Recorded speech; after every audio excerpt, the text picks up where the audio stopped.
And this is where we're going to really see who is where in their business and who is where in their life. So, quick question, are there any millionaires here at the moment? Okay, alright. So what's going to happen is that I'm going to bring a couple of points up on the screen, we're going to discuss them, and if you don't have this, you're going to take a seat. Alright? So, the first part to profit is your relationship to money. If you don't have a yes energy towards money, take a seat. So what does a yes energy sound like? I can't afford this. I don't know if I can do this.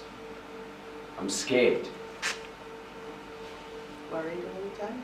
I'm worried all the time. Worried is a little bit different. I'm looking more like I can't afford this. I don't think I'm good enough.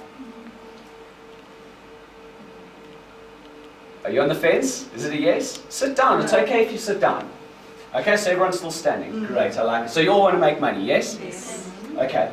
So your starting point, and I'm talking about your profit and loss, your income statements and your balance sheet.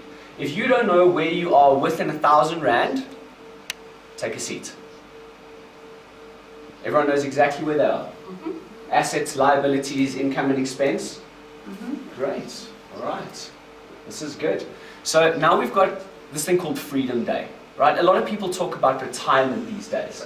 But retirement is actually an agricultural term for putting to pasture. I mean, you guys are all not cows, are you? No. You're not going to go into a field and die, are you? Okay, all right. So do you know what your Freedom Day number is?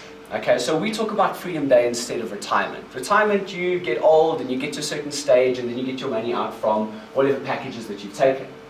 Whereas Freedom Day does not have an age limit to it. Your Freedom Day could be next year, it could be 5 years from now, it could be when you're 80. You see, as an entrepreneur, you never stop working, you never stop doing things or being active. The only reason people retire is because they're bored of their jobs and they've got nothing else to do. Okay? They've hated their jobs their whole life and now they sit in front of TV and get fat all day. We don't want to do that, do we? Okay, so what is your Freedom Day number? And that's the number that you can actually comfortably live and do everything that you want to do. What is your monthly number? It's related to cash flow. Because cash in hand is not good enough. You need cash coming in every single month. So do you all know what your Freedom Day number is? If you don't know what it is, take a seat. Well, when your RAs start kicking in, then does that count? You can have some serious RAs. You can have some serious RAs, but it is one way to do it. Now my question to you is, once you've got those RAs in place, are you going to sit still and do nothing? No. No? What are you going to do? I don't know whatever's available, whatever opportunities exist at the time. Okay. It's pretty far away. Yeah, well, great. When do your RAs kick in? 65? Yeah. Okay, so there's lots of time. Okay, so just a quick question. While you guys are standing, so you see there's only 3 guys standing, we're only on point 3. Okay? Just tell me your freedom number quickly, your Freedom Day number. Monthly cash flow number.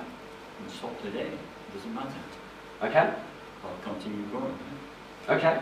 Well, what is your Freedom Day number? I just want to see how big the room is thinking. 10,000, 20,000, 15,000? I'll continue working till I die. Okay. All right. What is your Freedom Day number? How much monthly revenue you get in? Probably equivalent of what our net salary is now. Future value at about 65. 65? Yeah. Okay. Yeah. What is your Freedom Day number?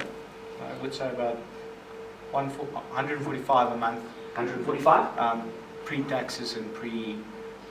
Cool, it's 145. So that's your monthly cash flow that you need in order to be comfortable and carry on. Okay, so that's great. For all of you who don't know what your Freedom Day number is, start thinking about it and write it down. Okay, because it is exceptionally important. If you don't know what you're going for, you don't know what the end goal is, how can you figure out what you're doing right or wrong along the way? You have no idea. Okay, so we want to determine where we want to be up front, and then we figure out the rest on the way. Okay, so the next one is your relationship to debt. Okay, are you willing to leverage good debt to build your business, to build your life? What is good debt? Well, already we do that with our rental properties. Okay. So we pull out everything of the rental property so you can maximize the tax claim back and then pay off the house you live in because you can't make money off that asset. Perfect. So we're willing to, leverage whatever we can with debt. And we do have a certain amount of debt that we're comfortable with. Great. There's nothing wrong with good debt. There's absolutely nothing wrong with good debt. If you can leverage other people's money, OPM, for your own gain so you can build your business, there's nothing wrong with that. So you guys are all comfortable with leveraging debt? Perfect. So the next one is the keep your cash plan. Have you got, all three of you have companies, right? Have you got company structures? Have you got PTY limiteds and trusts? Are you set up correctly? You have? Could be better, but It could be better. But you have got a PTY and you have got trust set up at the moment. Okay. well, yeah, not a trust, it's PTY. So quickly for the rest of you, those of you who put your hands up who have businesses, who is still a sole trader, by the way? Put your hand up. No one is a sole trader. Fantastic, I like that. Most people are still sole traders at this point in time. So, who of you have got an investment, if you don't have a money-making plan, your money-making money plan, which is your investments, take a seat. And if they're not doing at least a 10% return on your investments, take a seat. Okay? Goes away, goes away. So now the next one is team and leadership. You'll actually be surprised. I mean, if we have a room of 100 to 150 people, how many people sit down on that 10% and on this last one, which is team and leadership? Do you have people that are running your personal life for you? Do you have home help? Do you have people that are cooking for you? Cleaning for you? Now, in our society, we're very privileged. The Americans, it's very expensive for them to have home help.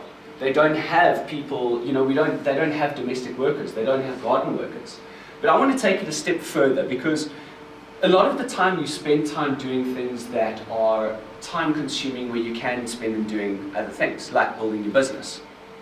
So if you don't have somebody that can cook and clean for you, that can take care of your kids, that can do your daily errands for you, then sit down. Okay? You've got two toughies in the room, man. No, it's fantastic. It's fantastic. So I'd like you guys to just take a look around and see the small percentage of people. And you know, the funny thing is that oftentimes it happens is that if we're in a room of 60 people, we'll generally have only about 2 or 3 standing up. So I'd like to give you guys a hand. Congratulations. Okay.